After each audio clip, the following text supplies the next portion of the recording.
अफगानिस्तान की पहचान इन दिनों आतंकवाद और तालिबान से होती है, लेकिन एक वक्त था जब अफगानिस्तान की पहचान एक हिंदू राष्ट्र के तौर पर होती थी। हिंदू धर्म के अलावा किसी वक्त में अफगानिस्तान एक दो नहीं बल्कि 7 धर्मों को मानने वाला देश था। कहना चाहिए कि वह 7वीं सदी तक अखंड भारत का एक हिस्सा था। बाद में यह बौद्ध राष्ट्र बना और अब वह एक इस्लामिक देश है। 17वीं सदी तक दुनिया में अफगानिस्तान नाम का कोई देश नहीं था, अर्थात आज से मात्र 300 वर्ष पूर्व तक अफगानिस्तान एक नाम से कोई राष्ट्र नहीं था। 6वीं सदी तक यह एक हिंदू और बौद्ध बहुल क्षेत्र था। यहाँ के अलग अलग क्षेत्रों में हिंदू राजा राज करते थे। उनकी जाति कुछ भी रही हो, लेकिन वे सभी आर्य थे। अफगानिस्तान नाम का विशेष प्रचलन अहमद शाह दुर्रानी के शासनकाल में ही हुआ था। इसके पूर्व अफगानिस्तान को आर्यना, आर्यनुम्र, वीजू, बख्तिया, खुरासान, पश्तूनख्वा और रोह आदि नामों से पुकारा जाता था। अफगानिस्तान का उल्लेख ऋग्वेदिक काल से मिलता है। रामायण और महाभारत काल में आज के अफगानिस्तान और पाकिस्तान के पंजाब प्रांत के मध्य के कई देश स्थित था, जिसमें रामायण के समय अश्वपित राजा थे।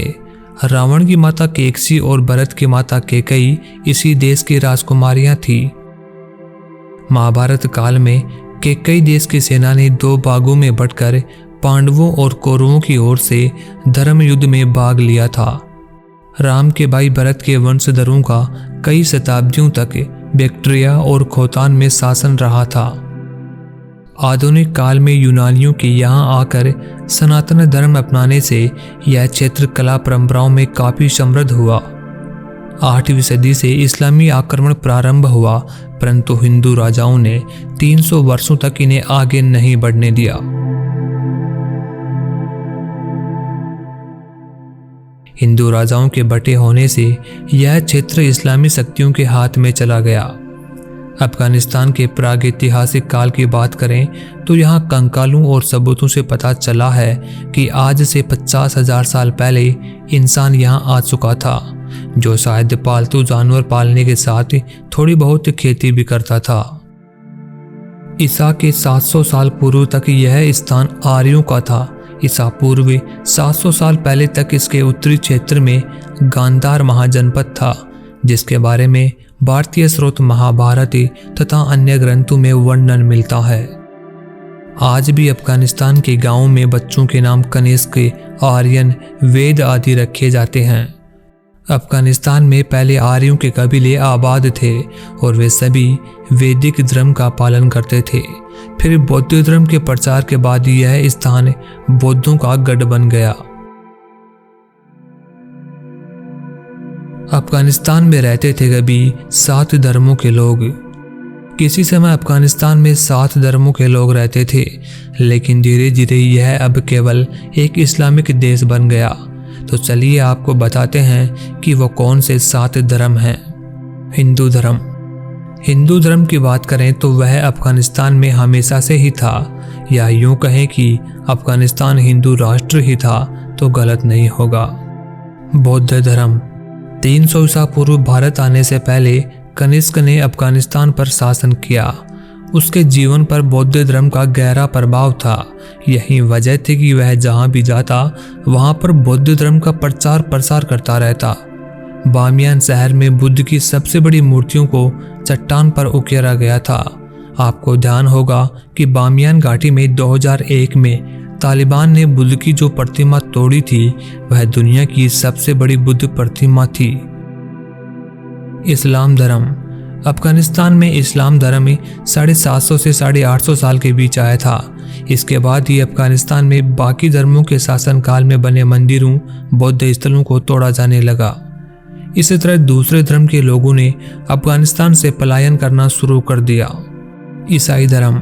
अफगानिस्तान में 320 ईसा पूर्व यूनानी आए। सिकंदर भी पहले अफगानिस्तान ही पहुंचा, वह भी एक यूनानी ही था। यहीं से सेल्यूकस ने भी चंद्रगुप्त पर हमला किया, लेकिन इस धर्म को मानने वाले भी धीरे धीरे अफगानिस्तान से पलायन करते चले गए। यहूदी धर्म। यहूदियों का निवास स्थान पारंपरिक रूप से पश्चिम एशिया में आज के इज़राइल को माना जाता है, जिसका जन्म 1947 के बाद हुआ। मध्यकाल में ये यूरोप के कई क्षेत्रों में रहने लगे, जहां से उन्हें 19वीं सदी में निर्वासन झेलना पड़ा और धीरे धीरे विस्थापित होकर वे कई जगहों पर गए। मान्यता है इसी दौरान वे अफगानिस्तान और भारत भी पहुंचे। अफगानिस्तान में इनका इतिहास 1500 वर्ष से अधिक पुराना मिलता है। बहाई और सिख धर्म। अफगानिस्तान में बहाई और सिख धर्म की बात करें तो मान्यता है कि यहाँ नाम मात्र के ही लोग थे, लेकिन ये दोनों धर्म भी अफगानिस्तान में माने जाने वाले धर्मों का हिस्सा रहे हैं। रिपोर्ट्स के अनुसार वर्तमान में अफगानिस्तान में बहाई धर्म को मानने वाले लोगों की संख्या नगण्य बताई जाती है। वहीं सिख धर्म के लोगों की संख्या काबुल, जलालाबाद और कंधार को मिलाकर 120 परिवारों के आसपास बताई जाती है। क्या है महाभारत और अफगानिस्तान का रिश्ता? अफगानिस्तान का महाभारत के साथ काफी गहरा रिश्ता है। अफगानिस्तान की पेशावर घाटी और काबुल नदी घाटी तक महाभारत का इतिहास फैला हुआ है। नवंबर 2013 में एशिया और अफ्रीका की तरफ से हुई एक स्टडी में यह बात साबित हुई थी कि अफगानिस्तान का हजारों साल पहले महाभारत से गहरा रिश्ता रहा है। यही नहीं, अफगानिस्तान के जिस हिस्से को हम आज कंधार के नाम से जानते हैं, वह कभी गांधार साम्राज्य के नाम से जाना जाता था। गांधारी गांधार देश के सुबल नामक राजा की कन्या थी। क्योंकि वह गांधार की राजकुमारी थी, इसलिए उसका नाम गांधारी पड़ा। यह हस्तिनापुर के महाराज धृतराष्ट्र की पत्नी और दुर्योधन आदि कौरवों की माता थी। गांधार प्रदेश भारत के पौराणिक 16 महाजनपदों में से एक था। गांधार शब्द का जिक्र ऋग्वेद, उत्तर रामायण और महाभारत में भी मिलता है। गांधार का एक बड़ा हिस्सा उत्तरी पाकिस्तान और कुछ हिस्सा पूर्वी अफगानिस्तान में है। गांधार साम्राज्य पोतोहार, पेशावर घाटी और काबुल नदी घाटी तक फैला हुआ था। ऐसा माना जाता है कि पांडवों के हाथों पराजय के बाद कौरवों के सैकड़ों वंशज अफगानिस्तान में आकर बस गए थे। यहाँ उन्होंने शकुनी के प्रांत गांधार में शरण ली थी। यहाँ से वो धीरे धीरे इराक और सऊदी अरब में जाकर बस गए थे। महाभारत काल की समाप्ति के बाद यहाँ धीरे धीरे बौद्ध धर्म का प्रचार प्रसार होने लगा। यहाँ तक कि एशिया के कुछ भाग में बौद्ध धर्म तेजी से फैलने लगा। भगवान शिव की पूजा यहाँ से धीरे धीरे खत्म होने लगी और इसके बाद बौद्ध धर्म के अनुयायी अपने धर्म को बढ़ावा देने लगे। मुस्लिम शासकों के यहाँ कब्जा करने से पहले कई मौर्य शासकों ने यहाँ पर राज किया। उसके बाद 11वीं शताब्दी में यहाँ महमूद गजनवी ने अपनी सत्ता स्थापित कर ली और इसी तरह गांधार बन गया कांधार, जो कि अब यहाँ कंधार नाम के एक शहर के रूप में जाना जाता है। गांधार और कंबोज के कुछ हिस्सों को मिलाकर अफगानिस्तान बना। उक्त संपूर्ण क्षेत्र में हिंदू शाही और पारसी राजवंशों का शासन रहा। सिकंदर के आक्रमण के समय यहाँ पर फारसी और यूनानियों का शासन हो चला। फिर 7वीं शताब्दी के बाद यहाँ पर अरब और तुर्क के मुसलमानों ने आक्रमण करना शुरू कर दिया और 870 ईस्वी में अरब सेनापति याकूब एलस ने अफगानिस्तान को अपने अधिकार में कर लिया था। महमूद गजनवी ने अफगानिस्तान की सभ्यता को बर्बाद किया और तलवार के बल पर धर्म परिवर्तन कराया।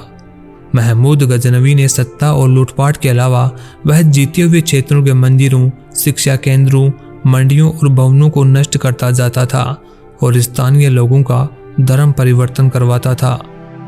यह बात कई मुस्लिम इतिहासकारों ने भी लिखी है। इसके बाद 1148 ईस्वी में मोहम्मद गौरी ने इस पर राज किया।